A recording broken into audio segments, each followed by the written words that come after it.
Hello friends. അപ്പോൾ രാവിലെ തന്നെ നമ്മൾ ഉണ്ണിയപ്പാക്കാൻ പോകുന്നതാണ്.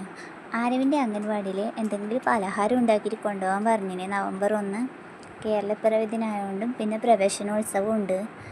അതുകൊണ്ട് എന്തെങ്കിലും പലഹാരം ഉണ്ടാക്കണമെന്ന് പറഞ്ഞ് അപ്പോൾ ഞാൻ പഴംപൊരി ആക്കാമെന്ന് വിചാരിച്ച് അപ്പോഴേക്കും അമ്മ അരി കുതിർത്തു. അതുകൊണ്ട് ഉണ്ണിയപ്പാക്കാമെന്ന് കരുതി. അങ്ങനെ ഉണ്ണിയപ്പാക്കാൻ വേണ്ടിയിട്ട് 2 അടുപ്പിലും എണ്ണ വെച്ചിരിക്കുക ഉള്ളത്. അപ്പോൾ അമ്മ അതിൽ പോർന്നിട്ട് കുറച്ച് കഴിഞ്ഞിട്ടാകുമ്പോൾ ഇതിലേക്ക് ഇടും. അപ്പോൾ ഞാൻ അതിൽ നിന്ന് കോരിയിട്ടിട്ടാണ് മറ്റേതിലിടൽ, പാത്രത്തിലേക്ക് ഇടും. അപ്പോൾ നമ്മൾ ഉണ്ണിയപ്പാക്കിയിട്ട് ആരവിൻ്റെ അംഗൻവാടിയിൽ കൊണ്ടുപോകാൻ പോകുന്നതാണ്.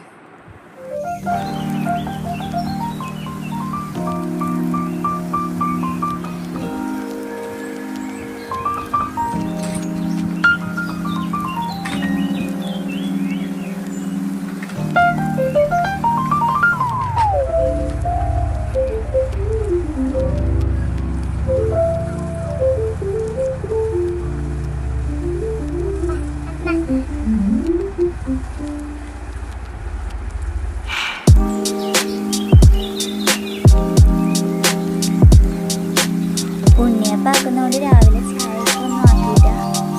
ഉണ്ണിയപ്പം തന്നെയാണ് ഉണ്ണിയപ്പം കുറച്ചധികം തന്നെ ആക്കി നമ്മൾ. അങ്ങനെ ഉണ്ണിയപ്പം ഞങ്ങളൊരു വളവിലാക്കിയിട്ടാണ് കൊണ്ടുപോയത്.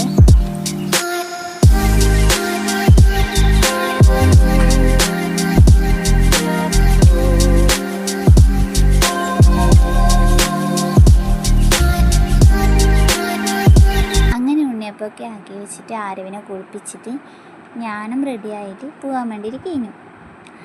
പോകാനവന് നല്ല ഉഷാറുണ്ട്. ഇവിടുന്ന് ചെയ്യാൻ വേണ്ടിയിട്ടുള്ള നല്ല ഇതുണ്ടായിന്. പക്ഷെ അവിടെ എത്തിയിട്ടാകുമ്പോൾ അവൻ താഴേക്ക് എന്നേ ഇല്ല, എൻ്റെ കയ്യിൽ തന്നെയാണ്. അങ്ങനെ ഞാൻ റെഡിയായി. പിന്നെ ആരവ് പുറത്ത് നിൽക്കുന്നുണ്ട്. അങ്ങനെ നമ്മൾ വണ്ടിയിൽ കയറിയിട്ട് അഭിയേട്ടൻ കൊണ്ടാക്കാൻ പറഞ്ഞു. അങ്ങനെ വണ്ടിയിൽ കയറിയിട്ട് പോവാണ്. അപ്പോൾ കണ്ടോ, ചിരിയെല്ലാം ഉണ്ട് ഇവിടുന്ന്. പക്ഷേ എന്തോ ഒരു മടിയുണ്ട്. അങ്ങനെ ഞാൻ കുറച്ച് സമയം അവിടെ ഇരുന്നു. എല്ലാ അമ്മമാരും ഉണ്ടായിന് ഇരുന്നിട്ട്. അപ്പോൾ ഞാനും ഇരുന്നു. ഞങ്ങൾ പോകുമ്പോൾ ഏകദേശം പിള്ളേരൊക്കെ വന്നിട്ടുണ്ടായിന്. ആരവാണെങ്കിൽ എൻ്റെ മടിയിൽ നിന്ന് ഇറങ്ങിയിട്ടേ ഇല്ല, എൻ്റെ കൈയിൽ നിന്ന് ഇറങ്ങിയിട്ടില്ല. അല്ലെങ്കിൽ അവനിങ്ങനെയല്ല, നല്ലതായിട്ട് കളിക്കലെല്ലാം ഉണ്ട്. ഇന്ന് ഞാനുണ്ടായതുകൊണ്ട് കുറച്ച് ഓമന കൂടുതലോ എന്നൊരു ഡൗട്ട്. മുഖം കണ്ടോ കരയാനായി. പിന്നെ മീറ്റിംഗ് തുടങ്ങി. മീറ്റിങ്ങൊക്കെ കഴിഞ്ഞിട്ട് ലഡുവും പായസവും മുട്ടായിയും പിന്നെ നമ്മ കൊണ്ടുപോയി ഉണ്ണിയപ്പമൊക്കെ ഉണ്ടായിന്.